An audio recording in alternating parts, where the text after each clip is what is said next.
Voici un petit tutoriel sur la façon de créer des éléments ou de décomposer des éléments multiples.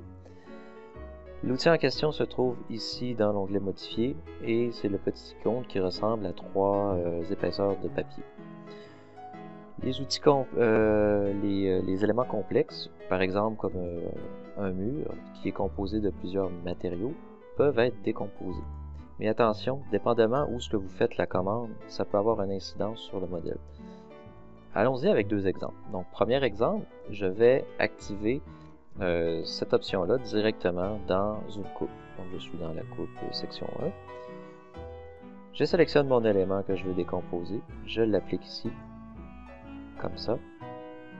Et là, il se décompose. Donc, ça veut dire que je peux par la suite sélectionner chacun des éléments. Ce qui est bien avec cet outil, je pourrais sélectionner un élément, le masquer dans la vue.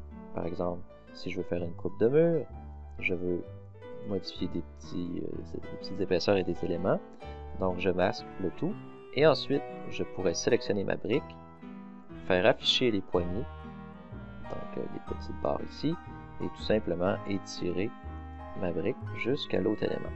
Donc, à ce moment-là, on voit que mon mur maintenant n'a que deux éléments. Et si je retourne sur la vue 3D, regardez, ici, j'ai aucune modification qui a été faite. Donc, ça s'applique que dans la coupe. Donc, pratique si vous voulez faire du détail 2D, au lieu de masquer et hachurer, vous pouvez décombiner et ajuster vos éléments de l'épaisseur dont vous voulez. Deuxième exemple, donc à faire attention, je vais le faire avec le deuxième mur, c'est que si vous le faites en élément 3D, à ce moment-là, ça influence tout le modèle.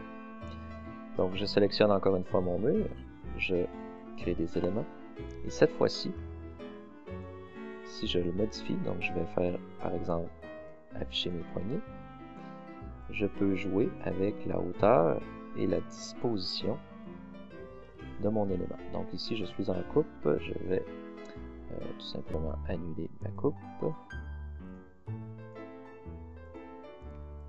Donc mon élément suivant, je pourrais l'ajuster.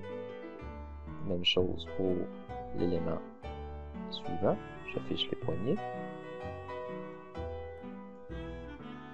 Je l'étire ainsi. Je pourrais effacer celui-là ici. Oups, effacer, il n'aime pas trop ça parce que ça vient comme défaire le lien. Donc ici, je pourrais ajuster tous mes éléments.